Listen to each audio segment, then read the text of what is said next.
Why I still think Jesus hates religion, and you should too. It was that time of year when you could feel a mixture of intense emotions in the air. The joy of the semester almost being done, along with the pressure of having to pass through final exams first. People were stressed. The campus was fairly quiet as students were trying to make up for all the studying they didn't do the previous 3.5 months. I had come to expect a few breaks that included fun treats or programs during finals week that the student life department and my previous self-proclaimed Christian college make available. Sometimes they were free massages in the student lounge. Sometimes there was free food or candy. Even though I had just transferred to a secular liberal arts university, I expected the same. While I was in my room studying, most likely Facebooking, but let's not talk about that. I heard a knock at the door. I answered it and greeted to be greeted by my lovely RA, resident assistant, who was holding a bucket of lollipops in one hand and a bucket of condoms in the other. She cheerfully said, "Candies and condoms, be safe and have a stress-free finals week." I remember thinking, just what I needed to help me study for finals: high fructose corn syrup and latex birth control. I definitely wasn't at a Christian college anymore.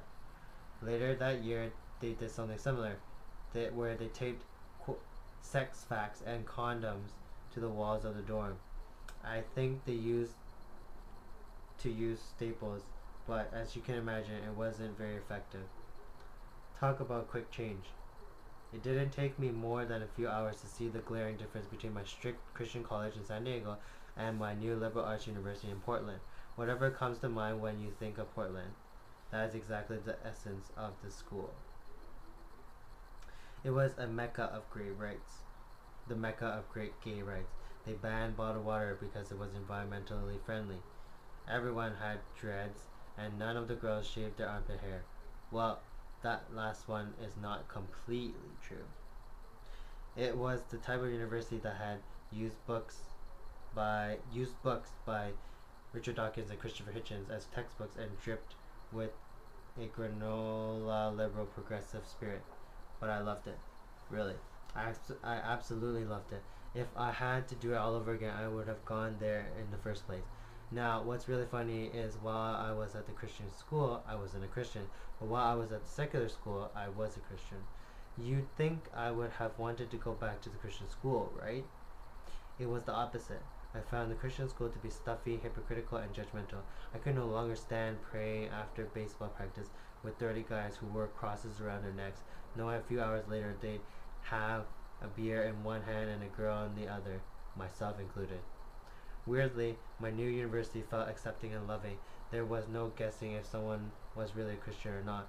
If you said you were a Christian at that school, it wasn't to gain you any points. In fact, you probably lost some. There was something about that type of atmosphere that drew me in. My senior year, I was a RA, which pretty much means I was the dorm's quote-unquote dad. I was the guy who would let you in if you locked yourself out, wrote you up if you broke the rules. There weren't many, and would be there if you were having emotional or academic problems, dealing with students daily. I got a pulse on the common conceptions they held toward God, Jesus, religion, and Christians. What constantly surprised me was the ignorance of most college students regarding Jesus. I heard things such as, "I could never follow Jesus, I still want to drink beer," or "Why would I like Jesus? He hates gays." I remember thinking, huh? I still drink beer, and I don't hate gays. My favorite one was my baseball teammate's responses after I asked him what he thought about Jesus. "Yeah, I love Jesus, and Buddha too. I'm a Christian Buddhist." It took everything in me not to laugh. Christian Buddhist? That's like saying you're a lactose intolerant cheese lover. A college campus is an interesting place. Students have little to no responsibility, question everything they believe in, and live within 100 feet of all their friends. There's also a huge dark side to most colleges. As an RA, I had a front row view of the pain in my generation. Colleges these days are breeding grounds for poor decisions, emotional brokenness, and sharp pain. This is all behind the scenes, of course, because the girl who was raped freshman year and the guy who hates himself and struggles with depression don't seem broken when sitting in a lecture hall debate. People don't flaunt their brokenness when trying to prove themselves, but in their dorm rooms in the middle of the night after another disaster or one too many shots, I got to see people become transparent over and over again. They continually admit their lives weren't working. They were empty, longing, desiring, searching. One friend's sister had just admitted she was gay to the family and was tearing them apart because their dad refused to have a gay daughter. Another friend admitted she hated herself for losing her virginity to her ex-boyfriend, whom she didn't even speak to anymore. Another felt the immense pressure of balancing school and childcare because she was caring for her little sister now that her dad had left and her mom had to work. I saw some of my peers nearly drink themselves to death or try to kill themselves, and without ambulances showing up so fast, they just might have. I wondered, how am I any different? Just 2 years before, I had struggled with depression. I struggled with suicidal thoughts. I struggled with the guilt and shame that so often come with recreational dating. I had spent the first year of college shotgunning beers, messing around with girls, acting like the world existed to cater to my needs, and never taking a second to pull out the emotional, spiritual, and mental shrapnel that had been lodged in my soul by the me lifestyle. Inside, I was scared, just a scared little boy who had been deeply insecure his whole life and lived in hopes that others would tell me I was good enough. Of course, none of us would admit it so plainly, and for 19 years of my life, I wouldn't have either. But isn't it true? Why else do we do most of the things we do? My generation is the most fatherless and insecure generation that's ever lived, and we are willing to sacrifice everything if we can just be told we are loved. If we only knew just how loved we really are. So being a follower of Jesus now, and knowing just how gracious he has been to restore me, heal me, and pursue me, I long so deeply to share his love with these students, over and over again, though I get the same response whenever I bring up Jesus. Literally, the overall essence of Jesus to these students had been boiled down to whether or not someone could say the F word. Immediately, they bring up periphery issues that Jesus barely mentions as their biggest opposition to him. Ironically, the reasons they opposed Jesus were sometimes the reasons Jesus opposed the religious people of his day. Half the time, they weren't even rejecting Jesus, they were rejecting what he rejected. I sat in bed one night and wondered, when on earth did hates gays, can't drink beer, and no tattoos become the essence of Christianity? It hit me that weren't the ones to blame. That my friends weren't the ones to blame for their confusion. They had gotten this idea from people they grew up with, churches they went to as kids, or preachers they saw on TV. It was the church's fault that they thought that this was what real Christianity was all about. As I've heard said of 100 unsaved men, one might read the Bible, but the other 99 will read the Christian. Ouch. I'm sure we have a very different Bible if it were written simply by observing modern-day Christians. My peers couldn't separate Jesus from religion because they weren't reading the Bible to learn about Jesus. They were looking to the Christian religion to understand him. What they were rebelling against was religion. People lamented that they had tried Christianity and it didn't work. But last time I checked, you don't try Christianity. Either your heart has been transformed by Jesus or it hasn't. But you can try religion. You can try to follow the rules. You can try to climb up to heaven. But all you'll do is white knuckle your way to religious despair. It won't work. It never does. That's when I started to notice an interesting trend when I just opposed religion and Jesus in my conversations. They took a different turn. It allowed people to pull back a little and see him in a different light. They no longer were just brushing him off. Were actually pursuing, thinking, and investigating the man named Jesus. And that's when I started to write the poem, Why I Hate Religion But Love Jesus. saying nothing new. Some of you may be thinking, wait a minute, you can't hate religion and love Jesus. Jesus is a religion. To which I'd answer yes and no. If you mean by religion a set of beliefs concerning the cause, nature, and purpose of the universe, then yes and amen. Christianity is a religion. But by that definition, so is atheism. But if we mean by religion, one must do or behave like in order to gain right standing with God, then real Christianity isn't a religion.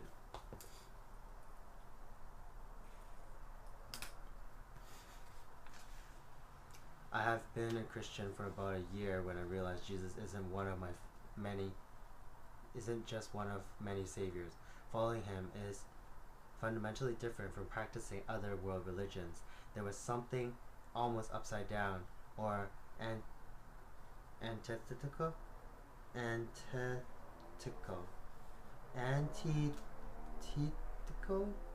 Wait, hold on.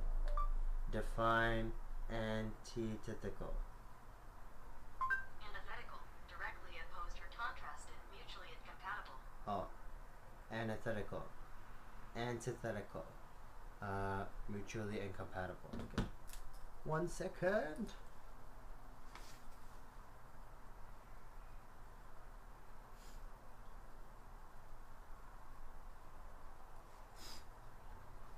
Okay.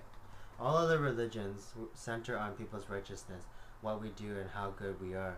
Real Christianity centers on Jesus' righteousness, what he has done and how good he is. All the other religions essentially say, this is what you have to be in right standing. Oh. This is what you have to do to be in right standing with God.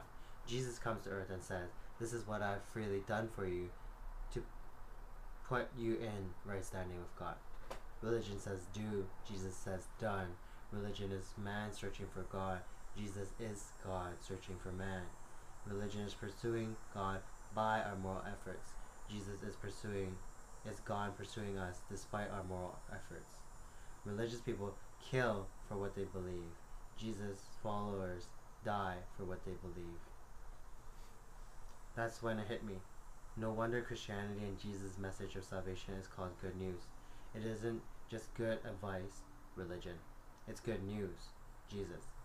It's not declaring what we must do, but declaring what he has already done. It's almost as if Jesus is the eternal paper boy delivering a newspaper, declaring something that has already happened. The only question with Jesus is, will we follow him? Now, a lot of people might fire back saying, Jesus didn't come to abolish religion. He even said he came to fulfill it. Well, not quite. He said, do not think that I have come to abolish the law or the prophets. I have not come to abolish them, but to fulfill them. For truly I say to you, until heaven and earth pass away, not an iota, not a dot, will pass from the law until all is accomplished. When I read that, I say, amen. Jesus isn't talking about religion, he's talking about the law. Jesus wants to make it clear, he isn't taking God's moral law lightly. The only difference is, he didn't come to crush us with it, which religious people do, like the leaders in John 8. But rather, he came to fulfill it for us. When something is fulfilled, it means it has reached its end or completion. That's what Jesus said he was doing. He was fulfilling the righteous requirements of it on our behalf to give us perfect standing with God. For example, at the time of this writing, I'm getting married in a couple of weeks. Once Alyssa and I are married, we will no longer be engaged. We fulfilled that requirement, which suited us well for the time between dating and getting married. However, are moving on to something better. That's what Jesus is saying here. It's not like he is abolishing the law. It was there for a reason. It had a purpose. The Old Testament law's rule was put in place to show us how God aligned the universe to work, and also to show us we couldn't live up to his standard. It's scandalous to say, but one of the uses of the law was to show us we couldn't fully keep it and needed a savior. It was, and still is, a mirror to show us where we need Jesus. Even the animal sacrifices mandated in the law to the Israelites were there to show them they needed a substitute. They couldn't do it on their own, and ultimately Jesus fulfilled that requirement. So Jesus came and fulfilled the requirements of it to satisfy God. He lived it perfectly. And then, instead of the Old Testament law becoming our standard or law, Jesus himself became our law. He gave us his perfect standing by fulfilling God's righteous requirements, and then on the cross took all our sin, failure, guilt, and shame. A pretty sweet exchange, if you ask me. And now we no longer solely live up to an external code, but rather live in relationship with the person who then shows us how to properly view that code. Jesus became the face of the law rather than the concrete tablets Moses is always holding in those ancient depictions. Love is the new law. The way I think about it is this. If I'm ever tempted to cheat on Alyssa, I could motivate myself by the law. I won't cheat on her because I might go to hell, etc. Or I could motivate myself with love. I don't want to cheat on her because she is better than anything out there. So it is with us and God. Jesus ushered in a more beautiful covenant, one that is perfected in love, not in hateful and fearful obedience. The law was just a foretaste of Jesus. To know all the shadows and pictures in the Old Testament were simply a picture of him is astounding. Sacrificing a goat seems a little weird and disgusting until you see it actually had a reason. The sacrificial system was God's way of saying sin breeds death. Someone must die when there is sin. All the mandates and requirements God laid out for the Israelites were ultimately many arrows pointing to Jesus. The lamb the Israelites needed to sacrifice for sin was God's way of saying, there is one coming for you who will not only be a picture of sacrifice and forgiveness like these lambs, but one who will actually be able to take away your sin and cleanse you forever. All of it was God working so his people wouldn't miss Jesus. The reason Israelites needed a priest was to show them there had to be some sort of mediator between God and humans, which of course was Jesus. Also, once a year, the high priest would enter the place where he gave a sacrifice and would sprinkle blood on the mercy seat 7 times. Under the mercy seat was the Ark of the Covenant where the 10 Commandments were hidden. It was God's way of pointing to the fact that because of his mercy, Jesus' blood was going to cover those righteous requirements for us. He is the ultimate fulfillment of the Old Testament. That fact is actually what led early Romans to consider the first Christians atheists. They'd ask, where is your temple? To which the Christians would reply that they didn't have a building and Jesus was their temple. So then they'd ask, well, who is your priest? To which they reply that they didn't have a priest on earth because Jesus was their ultimate priest in heaven. Finally, they'd ask, who is your sacrifice? To which the early Christians would respond that they no longer offer sacrifices because Jesus' sacrifice was once for all. That is what Jesus meant when he said, I have not come to abolish the law of the prophets, but to fulfill them. That truth changes someone from dead, man-made religion to a vibrant relationship with Jesus and his body. The meaning behind.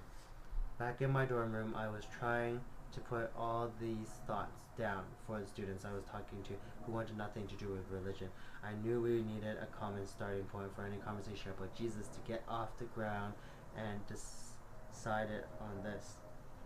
So I hate religion. In fact, I literally resent it, because when Jesus cried, it is finished, I believe he meant it. While the poem did resonate with my peers, I need to clarify that when I say I hate religion, I'm not saying I hate the church. I'm not saying I hate commandments, traditions, or laws. I'm not saying I hate organizations or institutions. But what I am saying is that I hate any system that upholds moral effort or good behavior as the way in which we can have a proper relationship with God. My main problem with religion, how I defined it, is if that is possible, the fact we can just be good enough for God, then that is spitting in the face of Jesus. That's mocking him, saying his sacrifice isn't good enough and wasn't necessary.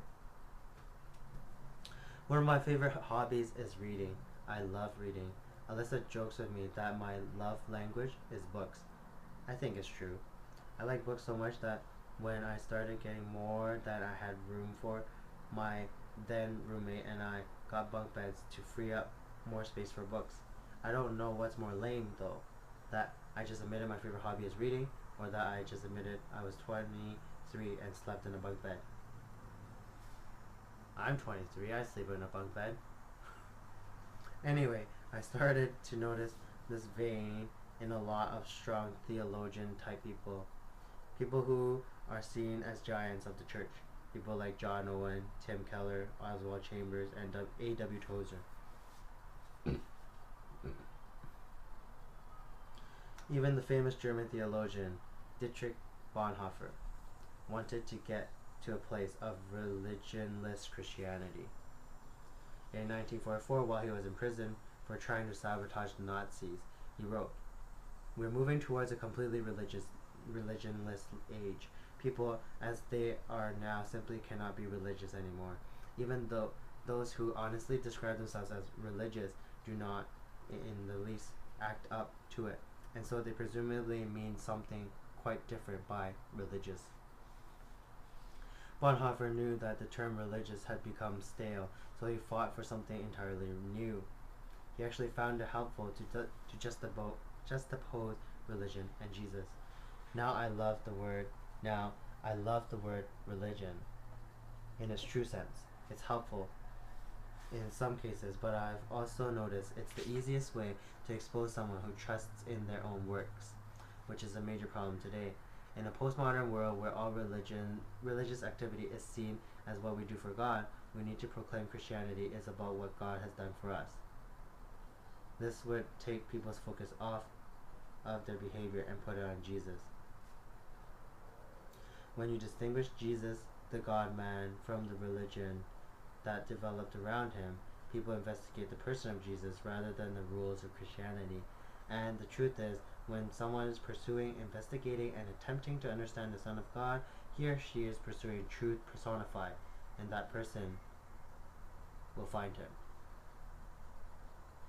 The minute I started to frame the discussions in this way, there was an interesting change. A lot of people didn't want to talk about religion. It seemed fine talking about Jesus. When we studied Jesus, we could actually look stuff up. He said what? He did what? And the facts often shocked my friends. The Jesus of the scriptures is so much more radical and subversive than we realize. That's why I wrote the poem.